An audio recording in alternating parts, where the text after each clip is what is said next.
नमस्कार दोस्तों, शाहरुख खान के हाल ही में रिलीज हुए फिल्म जवान जो कि बॉक्स ऑफिस की सारे रिकॉर्ड्स को एक एक करके तोड़ती जा रही है और इस फिल्म को पब्लिक से भी काफी ज्यादा प्यार दुलार देखने को मिल रहा है।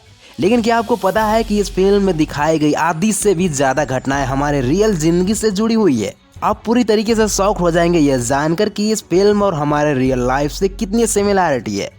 तो आइए जानते हैं आज की इस वीडियो में। इस फिल्म के अंदर कई सारे मुद्दों को उठाया गया है जो कि हमारे रियल जिंदगी से इंस्पायर्ड है। तो आइए एक एक करके मुद्दे को देखते हैं। नंबर 1, हथियारों को लेकर। जी हाँ दोस्तों, आपको बता दें कि हमारे देश में जवान शहीद होते हैं दुश्मनों की गोलियों से नहीं, बल्कि हमारे खुद का खराब हथियारों की वजह से, जिसे मैन्युफैक्चरिंग किया जाता है किसी क्रॉनिक कैपिटलिस्ट के द्वारा। आपको यह जानकर बहुत हैरानगी हुई कि यह भी घटनाएं हमारे रियल जिंदगी में घटी हुई है। इस मुद्दे को लेकर पहली रिपोर्ट दर्ज होती है 2012 में इंडियन आर्मी के चीफ जनरल बीके सिंह के द्वारा, जो कि प्रधानमंत्री मनमोहन सिंह को एक चिट्ठी लिखते हैं। उसके बाद 2015 में रिटायर्ड लेफ्टिनेंट कर्नल दीपक मल्होत्रा के द्वारा दिल्ली हाई कोर्ट में एक PIL फाइल दर्ज की जाती है, जिसमें शिकायत दर्ज करते हैं कि ब्यूरोक्रेटिक न्यूडलेस की वजह से हमारे सोल्जर्स को बेकार क्वालिटी की हथियार इस्तेमाल करने पड़ते हैं, जिसकी वजह से उनकी जानें रिस्क से भरी होती है। 2017 में एक CAG रिपोर्ट के मुताबिक बताया जाता है कि 40% से अधिक इंडियन आर्मी के हथियार इतने कम लेवल पर है कि अगर कोई वार हो जाती है तो ये हथियार 10 दिनों से अधिक नहीं टिकने वाली। ऐसे ही अभी तक कई सारे हथियारों को लेकर रिपोर्ट्स दर्ज किए गए। इस फिल्म के अंदर दूसरे बहुत बड़े इशू को दिखाया गया है, वो हमारे देश के पर्यावरण को लेकर कि कैसे कई सारे इंडस्ट्रियल फैक्ट्री हमारे हवा और पानी को प्रदूषित कर दी जा रही है। और दोस्तों, हमारे रियल जिंदगी में तो इस मुद्दे को लेकर गूगल पर आपको हजारों रिपोर्ट देखने को मिल जाएंगे। छत्तीसगढ़ में रिवर पॉल्यूशन की वजह से 2 नदियां की पानी गंदी हो गई और उस नदियों के किनारे 100 गांव बसते थे, जिन्हें अपने डेली यूज के लिए उन गंदे पानी का इस्तेमाल करना पड़ा।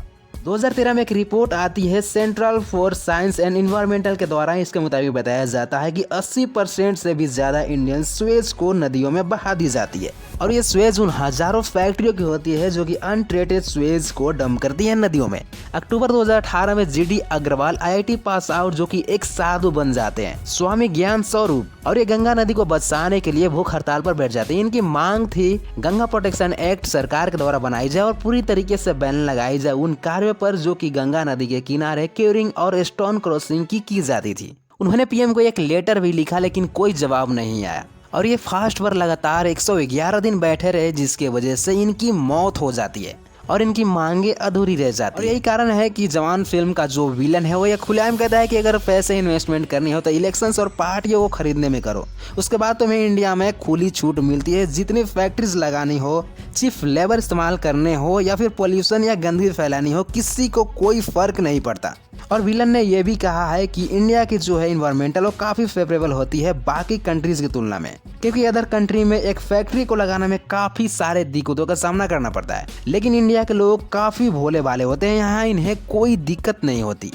अगर रियल लाइफ से तुलना करना चाहते हैं तो ये भी देख लीजिए, कई सारे पेस्टिसाइड्स हैं जो कि अदर कंट्रीज में बैन है लेकिन हमारे इंडिया में अलाउड है। सुप्रीम कोर्ट एक रिपोर्ट सुन रही थी जिसमें 116 डेंजरस पेस्टिसाइड्स के रिलेटेड थी, जिसे बैन करने की मांग की गई थी। उसके बाद सरकार ने एक एक्शन लिया, लेकिन 116 डेंजरस पेस्टिसाइड में से सिर्फ 18 पेस्टिसाइड्स को ही बैन लगा सकी। इस फिल्म के अंदर एक और बहुत बड़ी दिल दहलाने वाले सीन को लिया गया है, वो है हॉस्पिटल वाला सीन, कि कैसे छोटे छोटे बच्चों की मौत इंसेफ्लाइटिस बीमारी की वजह से हो जाती है, जिसका कारण होता है हॉस्पिटल में टाइम पर ऑक्सीजन की सप्लाई नहीं पहुंच पाना। इस फिल्म में दिखाए गए एक सिंसियर डॉक्टर ईरान बहुत ही कोशिश करते हैं उन बच्चों को बचाने के लिए, लेकिन इस घटना को पब्लिश होने के बाद उल्टा उन्हीं पर केस करती है सरकार और उन्हें जेल में डाल देती है। ऐसे ही घटना हुई थी दोस्तों हमारे रियल जिंदगी में 11 अगस्त 2017 को। गोरखपुर के शहर में एक सरकारी अस्पताल है BRD मेडिकल कॉलेज, उसी में इस सरकारी अस्पताल में 63 बच्चों की मौत हो जाती है 3 दिनों के अंदर अंदर, जब हॉस्पिटल में ऑक्सीजन की सप्लाई बंद हो जाती है। आपको बता दें कि वहां पर उस वक्त डॉक्टर कफील खान काम कर रहे होते हैं। जब उन्हें पता चलता है कि ऑक्सीजन की सप्लाई खत्म होने वाली है तो अथॉरिटी को इन्फॉर्म करते हैं, लेकिन कोई जवाब नहीं आता तो खुद ऑक्सीजन प्रोवाइड कराने की कोशिश करते हैं और इन्हें एक रियल लाइफ हीरो की तरह भी देखा जाता है। इस बात की खबर मीडिया में आती है तो उल्टा इल्जाम डॉक्टर कफील खान पर ही डाल जाता है और सरकार आरोप लगाती है उन पर करप्शन और मेडिकल नेग्लिजेंस का, और साथ ही उन्हें नौकरी से भी सस्पेंड कर दिया जाता है और 9 महीने के लिए उन्हें जेल भेज दिया जाता है। उसके बाद अप्रैल 2018 में इलाहाबाद हाई कोर्ट कहती है कि इनके खिलाफ कोई भी करप्शन का एविडेंस नहीं है, इसलिए इन्हें बेल मिल जाती है। और दोस्तों फाइनली कुछ टाइम बाद एक रिपोर्ट में ऐसा बताया जाता है कि डॉक्टर कफील खान की होनेस्टी और चतुराई की वजह से उस वक्त 500 से भी अधिक जंबो ऑक्सीजन सिलेंडर आ पाई, वो भी अलग अलग कंपनियों से। जवान फिल्म में एक और बहुत बड़ी इशूज को दिखाया गया है कि कैसे कॉर्पोरेट फंडिंग का इस्तेमाल किया जाता है सीक्रेटली पॉलिटिकल पार्टी की फंडिंग के लिए। कुछ ऐसे ही इशूज आए थे 2017 में हमारे देश में। मोदी सरकार ने फाइनेंस बिल 2017 में पास किया था, जिसके जरिए पॉलिटिकल पार्टी को सीक्रेट डोनेशन देना अलाउड किया गया इलेक्ट्रल बॉन्ड्स के जरिए। और साथ ही इसी बिल में यह भी लिमिटेशन हटा दी गई कि किसी को भी कितना दिया जा सकता है। उसके बाद कितना पैसा दिया गया, इस साल एक रिपोर्ट आई थी 2018 से 2022 के बीच 5270 करोड़ रुपए फंडिंग मिली सीक्रेटली। पता नहीं किसने दिया, इसकी जानकारी किसी को नहीं। और इसी डोनेशन के दौरान कांग्रेस को 964 करोड़ मिले, वहीं तृणमूल कांग्रेस को 7.67 करोड़ रुपए की फंडिंग हुई। वैसे दोस्तों आपको तो पता ही होगा कि 2014 में नरेंद्र मोदी ने एक वादा किया था, जो चोर लुटेरों के पैसे विदेशी बैंकों में जमा है ना, जितने भी हम रुपये ले आए ना, तो भी हिंदुस्तान के एक एक गरीब आदमी को मुफ्त में 15-20 लाख रुपए भी मिल जाए। लेकिन दोस्तों यहाँ तो ठीक उल्टा हो रहा है। जितने भी इनके पार्टी को पैसे मिल रहे हैं सबके सब छुपा लिया, चाहे बीजेपी हो या कांग्रेस या फिर कोई अदर पार्टी। जनता को तो पता ही नहीं चलता कि कौन इन्हें इतना फंड दे रहा है। हम सिर्फ अंदाजा लगा सकते हैं बाहर से देखकर। इस फिल्म के अंदर एक और बहुत बड़ी मुद्दे को उठाया गया है, वो है गवर्नमेंट लोन को लेकर। इसमें दिखाया गया है कि जब एक किसान लोन लेता है तो उसके साथ रिकवरी के टाइम क्या व्यवहार किया जाता है, और एक जब बड़े करोड़पति लोन लेता है तो उसके साथ गवर्नमेंट क्या व्यवहार करती है, और कैसे इन करोड़पतियों के लोन को माफ कर देती है।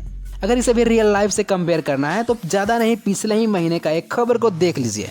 The minister of state for finance ने लोकसभा को बताया कि पिछले 9 सालों में 14.56 लाख करोड़ रुपए दी गई थी, जिसमें से आधे से भी ज़्यादा लार्ज कॉरपोरेट ने लिया था। फाइनेंस मिनिस्टर निर्मला सीतारमन ने इसी साल मार्च के महीने में बताया कि पिछले 5 सालों में पब्लिक सेक्टर बैंक सिर्फ 14% ही रिकवरी कर पाई है रिटर्न ऑफ लोन। और भी ऐसे केसेस हैं जो कि बैंकों से लोन लिया लेकिन इंडिया ही छोड़ दिया, जैसे कि विजय माल्यम, नीरज मोदी और मेहुल चोकसी।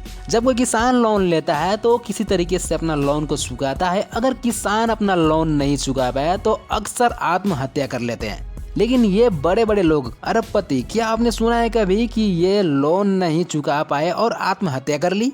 फिल्म में दिखाया गया है कि फार्म सेक्टर में कैसे किसान लोन नहीं चुकाने की वजह से एक साल में 10,000 से अधिक किसान आत्महत्या कर लेते हैं। लेकिन ये आंकड़ा फिल्म में थोड़ी ज्यादा दिखाया गया है, लेकिन असल जिंदगी में भी ये वाली आंकड़ा मिलती जुलती है। तो दोस्तों जवान फिल्म में दिखाई गई स्टोरी अपने रियल लाइफ की स्टोरी में आप कितना सिमिलैरिटी देख पा रहे हैं, अपने आप को कितना इंटरकनेक्ट कर पा रहे हैं उस फिल्म से, अपना राय नीचे कमेंट बॉक्स में जरूर दीजिएगा। मिलते हैं सही नए अपडेट के साथ।